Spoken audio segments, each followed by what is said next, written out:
Esse plano geral está dividido em seções, ciclos. Vamos lá? Para quem está anotando, são 10. 10. Aqui está uma coisa bonita. Aqui. É uma coisa muito, muito, muito bonita. Tem um prólogo, né? Então vamos lá. Aqui, ó. Vou dar 1, 2, 3, 4, 5, 6, 7, 8, 9, 10. 10 linhagens, está na página 88 do livro. 10 linhagens com um prólogo. Isso é muito relevante. Aqui eu já vou fazer uma primeira consideração. Todo mundo lembra lá das 10 tribos do norte, que se separou das 10 tribos do sul. As 10 tribos do norte, capital na Samaria. 10 o número da rebelião. 10 o número da revolta. Aqui começa. Já na estrutura do livro, essa mensagem já está colocada. Gênesis tem um prólogo que é a linhagem dos céus e da terra, que tudo aqui é linhagem, tudo é genealogia. Ou em hebraico, Toledot. Toledot significa genealogias. Então eu tenho 11 genealogias, mas uma delas não entra na estrutura, ela está por cima. Por quê? Porque é da criação do cosmos. É aquilo que vem de Deus. É o perfeito, o puro. Por isso que toda vez que Deus cria em Gênesis, fala assim, e Deus viu que era bom. Porque tudo que vem dele é perfeito. E aí vem o que é linhagem com perfectibilidade. Como assim? Não é perfeito, é imperfeito, mas está suscetível de aperfeiçoar-se. Então vamos lá, para quem está anotando. Primeira parte, prólogo, criação do cosmos. Capítulo 1, versículo 1, capítulo 2, até o versículo 3. Criação do cosmos. Tudo perfeitinho. Tão perfeito que ele descansa no 7º dia. Fazem 7 etapas. 7 é o ciclo perfeito. Então Deus, a primeira etapa, que é a criação do cosmos, ele fez num ciclo de 7. Tudo perfeito. Descansou. Está perfeito. Olha, eu não estou nem entrando na mensagem ainda. Alguém quer falar alguma coisa? Está todo mundo calado demais. Queria que alguém falasse alguma coisa. Pode interromper aí, né? Olha que lindo isso. Deus cria num ciclo de 7, está tão perfeito que ele descansa. Por que ele descansa? O que você tem que fazer depois que você faz o que é perfeito?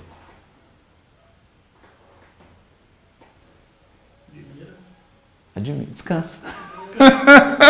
Não vou fazer mais nada. Perfeito. Então é lindo isso. A parte que compete a Deus, que é a criação do cosmos, que é o prólogo do livro de Gênesis, capítulo 1, versículo 1, até 2, versículo 3, está perfeito. Está criado perfeito. Aí vem, depois, capítulo 2, versículo 4, ao capítulo 4, versículo 26, a genealogia dos céus, da terra e do homem. Mas dos céus? Deus não criou os céus perfeitos? Não criou a terra perfeita? Não criou o homem perfeito?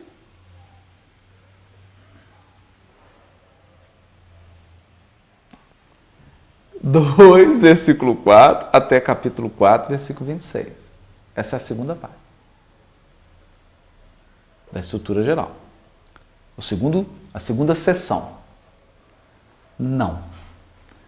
Tanto que um grande tema que a literatura apocalíptica vai desenvolver, sobretudo o livro Apocalipse de João, é novos céus, nova terra. Então, o primeiro céus, a primeira terra e o primeiro homem não são perfeitos, são perfectíveis, sujeitos à perfeição, aperfeiçoáveis, aprimoráveis ou em evolução. Linguagem espírita, evoluindo. Olha que lindo isso. Então você pega o primeiro livro da Bíblia, a segunda seção, que é a linhagem ou a genealogia dos céus, da terra e do homem, termina o último, que é Apocalipse, falando de novos céus, uma nova terra e um novo homem. Uma nova geração, uma nova genealogia de homens. O novo homem. O homem novo. Porque esse aqui, que está criado aqui, é o homem velho. Está fazendo sentido? Tá bom? Tá? Porque isso é denso, né? Mas tá gostoso? Tá bom? Então, vamos lá. Então, terceira parte, terceira sessão. Capítulo 5, versículo 1 a capítulo 6, versículo 8. Lembrando que está na página 88 do livro Cereja de Redenção. Né? Linhagem de Adão. Genealogia de Adão, que é o primeiro homem. Então, estão percebendo que é um voo e ele está, não é? Cosmos, aí eu dou um foco, céus, terra, homem, agora eu já dou um foco no homem. O primeiro homem.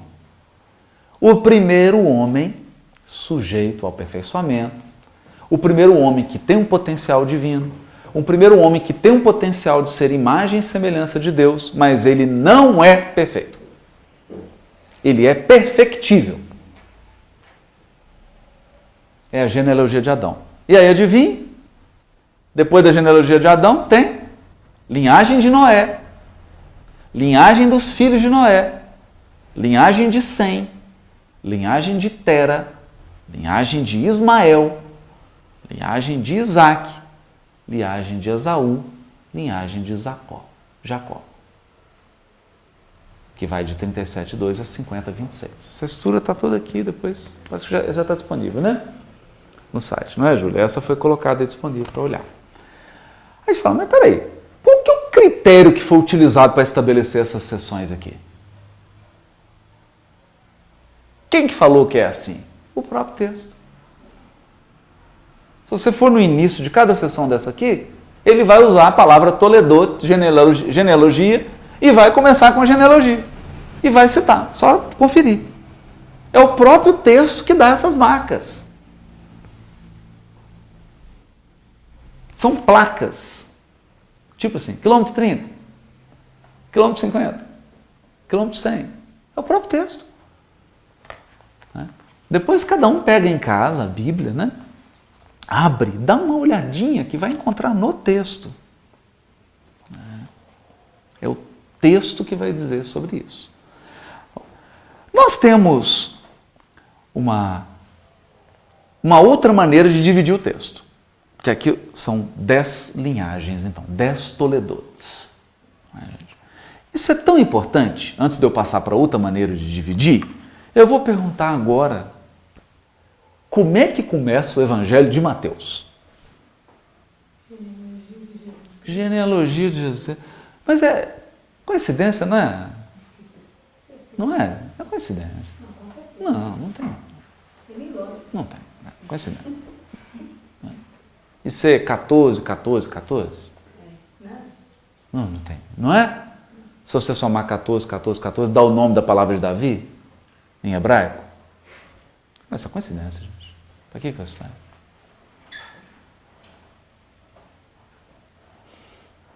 Então, a gente volta a dizer. Os livros bíblicos foram escritos por artistas, artesãos, camponeses, poetas e artesãos. Isso aqui é artesanato. Ou se eu for falar na linguagem nordestina, em homenagem à Natália, isso aqui é literatura de cordel. É artesanato. Não é à toa que Mateus começa o seu evangelho com a genealogia, porque ele está imitando a estrutura literária do livro de Gênesis. Isso aqui o nenenzinho mamava no peito da mãe e a mãe já cantava essa estrutura para ele. A criança mamava ouvindo isso aqui.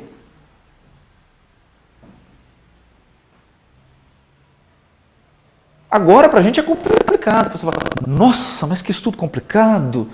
Meu Deus, que coisa intelectual. Mas isso aqui era coisa da brincadeira de ciranda dos meninos, era isso. Não tem nenhuma complicação nisso. Porque eles estavam acostumados. É complicado hoje para a gente. Para eles não, natural. Linhagens. Linhagens. Por quê? Você vai numa cidade do interior, como é que as famílias são reconhecidas? Pela linhagem. É o fulano, o filho de não sei quem, não é? É o filho do José, é os filhos da Maria, os filhos do Joaquim, a família do seu... Né? Não é assim? São linhagens, são famílias. Isso é natural. Sobretudo num povo que é camponês, pastor e que peregrina pelo deserto. É natural fazer uma divisão do livro em linhagens. Então não tem complicação nenhuma nisso. Mas é importante para a gente entender os blocos do livro de Gênesis. Então está aqui depois, o que eu aconselho? Pega em casa. Se você não tiver o livro, adquira, né? Mas de qualquer forma a gente disponibilizou o gráfico aí. Olha, vai em cada sessão dessa aqui, abre a sua Bíblia, confere, verifica. Dá aquela... para sentir as partes, né? As meninas são mais delicadas, né? Pega aquelas coisinhas amarelinho, verde, faz as marcações, né? De cada parte, assim, bonitinho, para ter uma ideia, porque aí você passa a ter uma outra relação com o texto.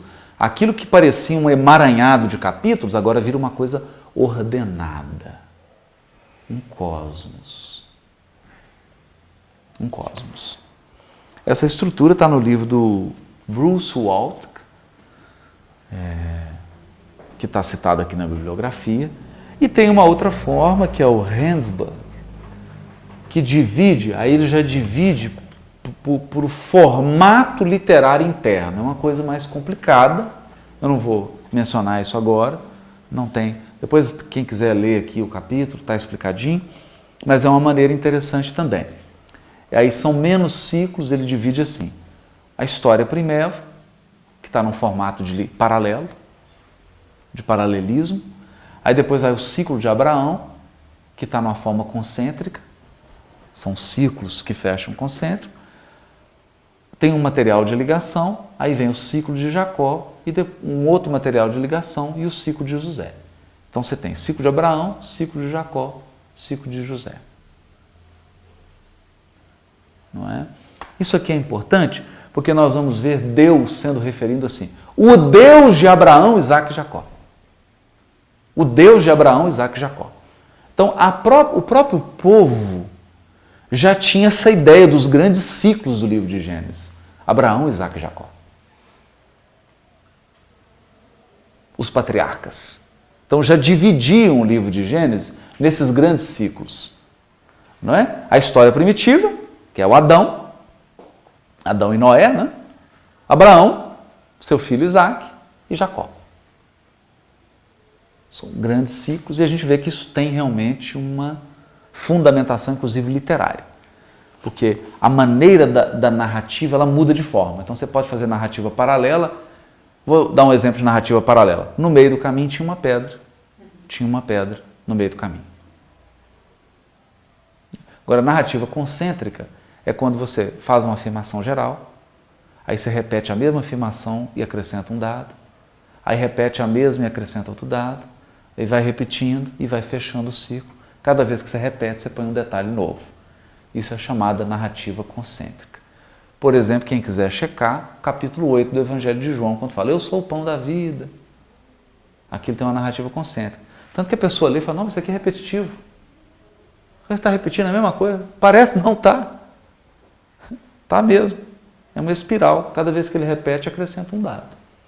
Isso é uma forma muito importante da literatura bíblica. Pois bem, essa é a forma geral. Esses são os ciclos ou seções gerais do livro de Gênesis.